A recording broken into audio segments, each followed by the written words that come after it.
The most exciting part of opening day is those last 5 minutes before shooting light. You know you're not going to get a lot of sleep. Dust your gun off, walk out there, sweat, be hot, hungry, tired.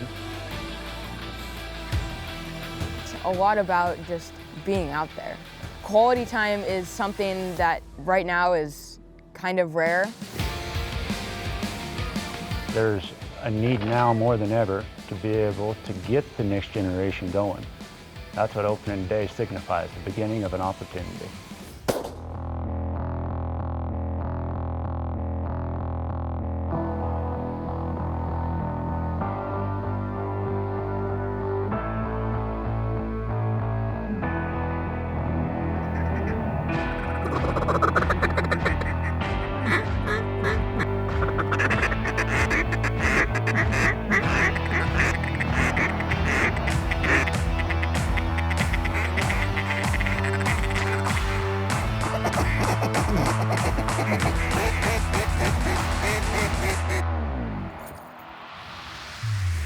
Get 'em.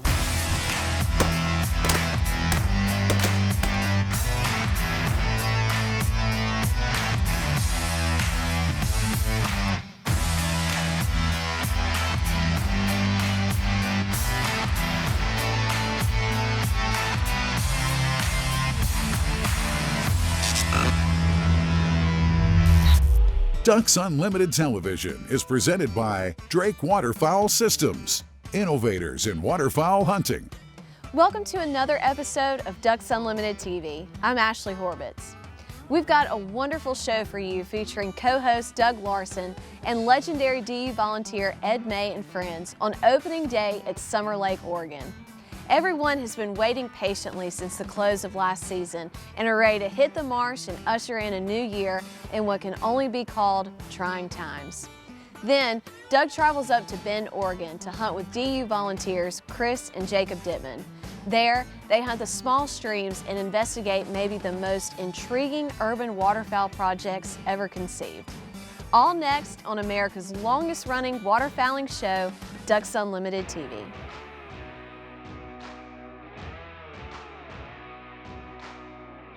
The hunt starts a month or two before you ever pulled up to that parking lot this morning. It's packing wheel bearings, it's getting your rig set, it's welding up Jeff's cart because he was too lazy to weld it last month. The trip out is a little bit of a challenge because it is a public area and we want to get to where we want to go. It's a foot race to get to your spot as fast as you can. You've got people lined up at the gate ready to go, and as soon as 4 a.m. hits, you know, they're off and running. You're going out there in the pitch black and you have no idea where you are. Like you're just following with a headlight, and then as the sun comes up you see more sagebrush and the tules and all the birds flying around, and it's just a really beautiful area. I mean, you're in the middle of a desert and you just wouldn't really expect birds to be here. It's just a really special place to have opening day. Yours, Becca, take it. Good shot, Becca. Birds in the Pacific Flyway that choose to come inland don't have a lot of perennial wetland habitat. It's a high desert, there's not a lot of water. So places like Summer Lake, where there is vast, contiguous wetland habitat and one of the pearls in a long necklace of these kinds of features through the northern Great Basin. Summer Lake was created in 1944. We became the first state wildlife area. In fact, it was the first federal aid funded wildlife area in the Pacific Northwest region. Really what we do with a lot of the wildlife areas is just provide the managers greater capability to manage the water and do their job. As we all know, wetlands age over time. We have a lot of late successional wetlands here. And one of the things I'd love to continue on is starting to cycle through some of these late successional wetlands. We're kind of trying to mimic natural processes. So you think in the past, processes have been drought conditions. We don't have that advantage, but we could keep some of these wetlands dry for a couple of years and set them back. With my experience in Ducks Unlimited, I found out there's two things you can normally provide, time and the other is money. Along the way, I found a third thing, and that is to get people up to speed. They go out and buy a dozen decoys, put them out, and never get anything. in one hunt you can show them that there's better ways to do it. You know, one of the biggest things I've learned from the mentorship is really it's a two-way street, and we're both continuing to learn. Yeah, as you know, I like to ask a lot of questions. How would you set up? Where would you put the decoys? And you guys have learned. I have young people that I've mentored through the years now that will call me with life questions. It's a very, very close friendship, and it's been very satisfying for me.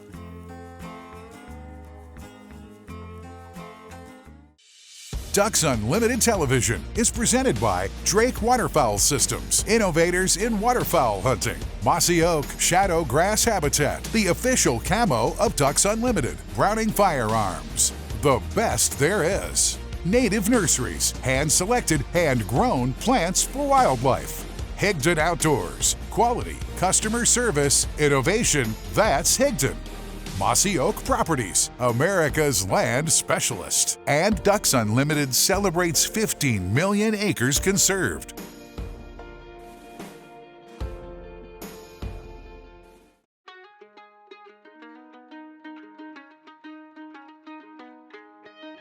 Well, you're only as good as the individuals you learn from. The shoulders upon which we stand must have a shoulder for the next generation. With Ducks Unlimited, with the waterfowling world, there's a need now more than ever to be able to get the next generation going. So I grew up in a fishing family. I grew up as a kid. We'd go chase steelhead, salmon, and sturgeon. I was introduced to waterfowling in my late 20s. I met Ed May through an auction. And it was an old gentleman who was our state chair at the time. And he looked across the table and he says, "Are you a duck hunter?" I said, "Yes." And he says, "Good." And he threw me a Ducks Unlimited hat. And then it's been 10 years of following Ed and figuring out how to be a duck hunter. So maybe in another 100 years, I'll actually figure it out. When I hunt with kids my age that are DU volunteers, there's a notable difference in the respect they have for the birds, the sport, the tradition, as opposed to those that aren't entrenched or taught, trained, mentored in what Ducks Unlimited is and what duck hunting is just one small part of what DU mission is. When I met Jeff, he was very interested in waterfowling, had struggled for several years, didn't know anybody else that waterfowled, so it was hard for him to progress. For me, when you see the people you've been mentoring develop skills that they're actually teaching you things, is very satisfying. Duck hunting is primarily a male-dominant sport, but if you even have just a slight interest, find a mentor that will allow you to go in the blind and just sit and watch them, and that's how I saw my first hunt. Our chapter in Portland is composed of 50% women. Many of them don't hunt. We've got a lot of conservationists that are there for the mission. This barn that we're standing in, whoever wanted to build this barn had to drag this timber from Winter's Rim, and they thought it a special enough place, important enough place to drag these timbers down here to build these barns. And fast forward 80 years and here we are. We've got a wetland area that's only here because we have water management and we have it locked down in conservation. Chapter started in 1987 and it was founded, I believe, by Marty St. Louis and some of the other staff here at ODFW. We've helped ODFW basically put together all of their management plan out here, how to control water, how to control the vegetation, so it's really a cool partnership. It's just us being able to take advantage of DU's expertise in planning, engineering, and project delivery. I had hoped that this year Summer Lake would be the first banquet that we actually were back live again. That couldn't happen. We pivoted very quickly to online fundraising. So fast that I actually, coming out of the gate, I was concerned that we might have been pulling the trigger a little bit too quick on that. But instantly the feedback that we got from everybody that was involved in our online fundraising was spectacular. If you look around, you don't find too many Ducks Unlimited events that take place in an old barn out in the middle of a wildlife area that we've been doing work on for the last 30 years.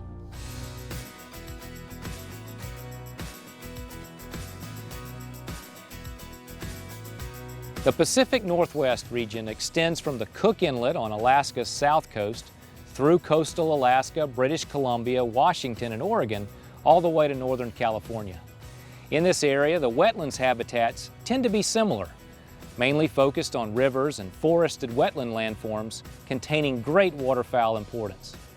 For example, Washington's Olympic Mountains and coastal areas of the Outer Sound support the densest U.S. breeding population of harlequin ducks. What differs across the region, though, is the intensity of land use and the threats to waterfowl conservation, from the Alaskan wilderness to the urban population centers further south. As a result, Ducks Unlimited has 3 strategies within the region.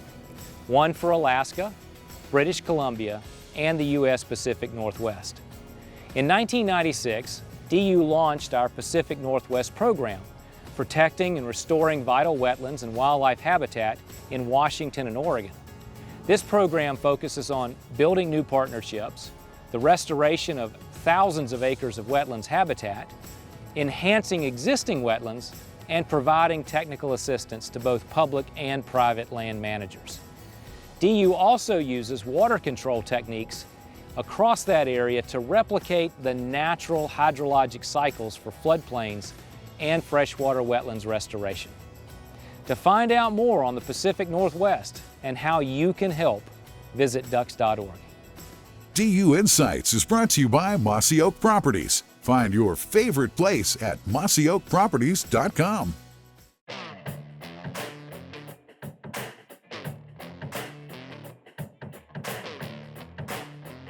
Our crew had the opportunity to hunt the Summer Lake area over the opening weekend, and then we moved over here to the Bend area where there's another DU chapter and started a hunt here in the Crooked River area. Well, and I don't get a lot of alpenglow at home either, so it's kind of nice to use yours. You don't get an alpenglow over Pittsburgh? I'm fresh out of Alpens in Pennsylvania and Ohio. Where we give them out freely here for you. We get some reflection off the cell tower some mornings, but that's about the extent of it. Oop, on top of us.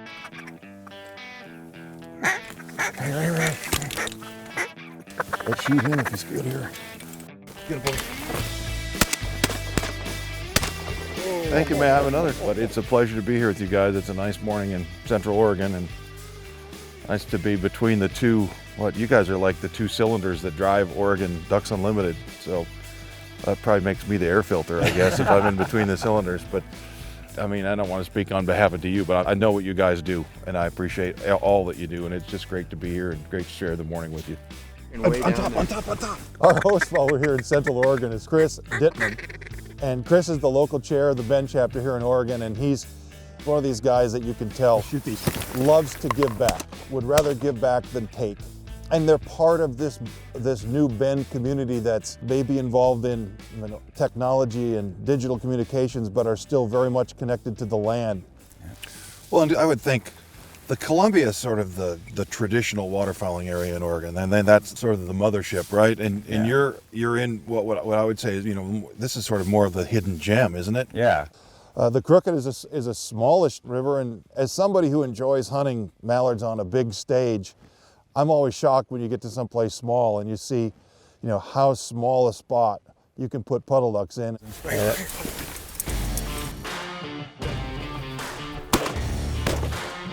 Yeah, it's a pretty challenging deal in terms of you just have quick draw. You have seconds, yeah. It's not a big drawn out episode where the mallards come around 3 times and you've got plenty of time to sort of get your feet right. And it's just like, oh, there's 2 ducks, and then snap, and then they're in the hole. There we go. Y'all get ready. Go. Central Oregon, for a lot of folks that don't know, we are the only 2 chapters basically for about a 400-mile radius. And so working together is key to both of our successes. Ducks Unlimited is an organization that's organized by chapters. I think what you see in some of these states that are more non-traditional waterfowl areas, you don't have single right in the hole. Necessarily the numbers of people involved like you might in the South or in the Northeast. So you have chapters that are independent, but they're working together to cover a lot more ground. And of course, this is big country and big territory. So, Chris, the people that probably come to your event are a lot of the people that come to our event. Oh, yeah. And they just support DU in any way they can. And so, yeah, we have worked with each other. And I know Chris this year with the unique situation with COVID has really helped us out with our banquet this year. I had some leftover stuff from my banquet, and I said, hey, come to my storage unit. Let's figure out what you need. Let's make your event successful. There's an outfitter in Arkansas named Charles Snap that years ago he had a wonderful motto, and I think it carries every place I go. And he always said it was all about the heartbeat, not the duck meat. Yeah. And it's the gospel truth. It's just about hanging out with people that you want to hang out with. Yeah.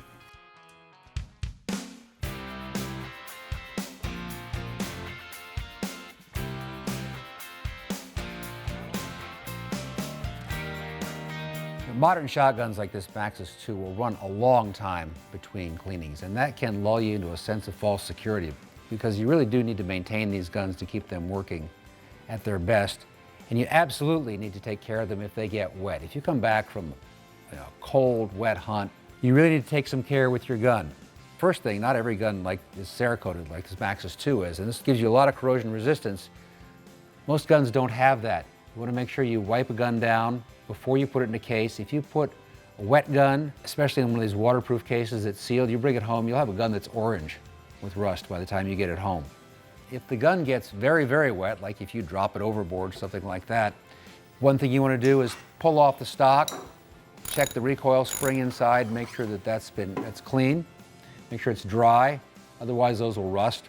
And then take the gun apart. You don't need to go any farther than the manual tells you to take apart, but take it into its sub-assemblies here, wipe everything off inside, oil it. Remember always that less oil is way better than too much oil. The last thing you want to make sure you do is don't neglect the choke tube. Choke tube gets wet, it can rust into a gun. Make sure you take that tube out, wipe it off, clean the old grease or oil out of the threads, put new grease on, put it back in, and that way you won't have a stuck choke tube that'll cost you a couple $100 to remove. You take care of your shotgun. They say these modern guns are weatherproof, they've got synthetic stocks, they've got Cerakote coatings, but they're not impervious to the weather, and you do need to take care of them to keep them shooting their best. Ducks Unlimited's Guns and Gear is brought to you by Tetra Hearing, built for hunters by hunters. Calls, wings, or triggers. Hear the hunt like never before. DUTV is powered by Zinc Calls, a champion in every call. Browning Ammunition, the best there is. Biologic, scientifically proven wildlife products. Purina Pro Plan, nutrition that performs. Tetra Hearing, more than hearing protection, it's hearing perfection. Closed captioning for Ducks Unlimited Television is brought to you by Mossy Oak Bottomland, the official timber pattern of Ducks Unlimited.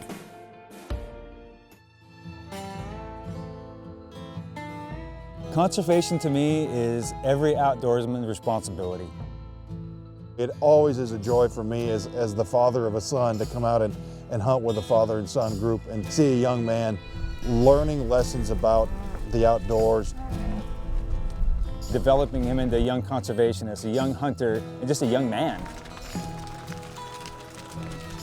I think that along the way, in the process of duck hunting, there are common sense lessons that get learned, whether you have a campfire and you learn how to carefully split wood, whether you learn how to open a cattle gate. Young men get out of the car and realize that there's a whole group of adults watching them and they get stage fright just taking the chain off a swing gate. But those are just lessons. That's part of growing up. Being out there, I learn a lot. It's a lot about just being out there. I mean, quality time is something that right now is kind of rare. Part of the contract that we sign as parents with our children is to be able to teach them common sense lessons. Because everybody has jobs and we have school. I know how it is, folks. Look, I've had kids of my own. The school pressure is greater than ever. I know that during the COVID crisis, the schedules are screwed up. Mom and dad may be working from home and the kids may be homeschooling. But it's so important to carve out a Saturday morning or carve out a Sunday afternoon or carve out an evening and get these kids outdoors.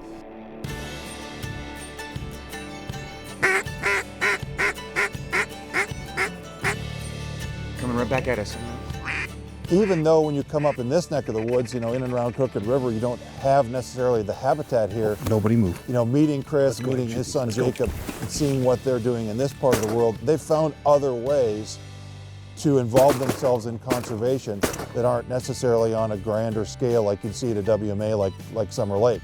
One of the things that we've done here locally is we've started creating opportunities for youth to get out and do some mallard nesting, 2 projects that we've got on our local rivers. My son's been heavily involved with that. But overall, we're getting this engagement with our youth of our community that we really feel is going to be the next generation of Ducks Unlimited volunteers. I just find that really fascinating that we can just build that out of just volunteers. Just higher off the ground so it stays away from predators. Yeah. And I've heard you had people that weren't even involved in DU show up to help, which I thought was amazing. Like just people, basically off the street. Yeah. That heard you were doing nesting tubes and showed up to help. That's, the definition of community, right? Absolutely. Yeah. We've really found that our Facebook following, I've built a Facebook page, Instagram page just for our Ducks Unlimited. We have over 1,000 followers for our Instagram page for our Ducks Unlimited Bend. Yeah. That is something that I honestly have not really heard a lot of. People see that they're going to put nest tubes up in the old mill district, and they read it on Facebook or they see it on Instagram, and they come out and help. I think at the end it gives you this great feeling of you accomplished something that's not for your own benefit. It's never a bad thing when fathers and sons spend time together, but it's even better when they do it in the outdoors.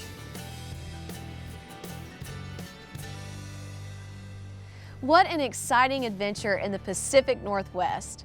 Oregon is home to a wide variety of waterfowl species and offers unique hunting opportunities in what can only be called breathtaking country.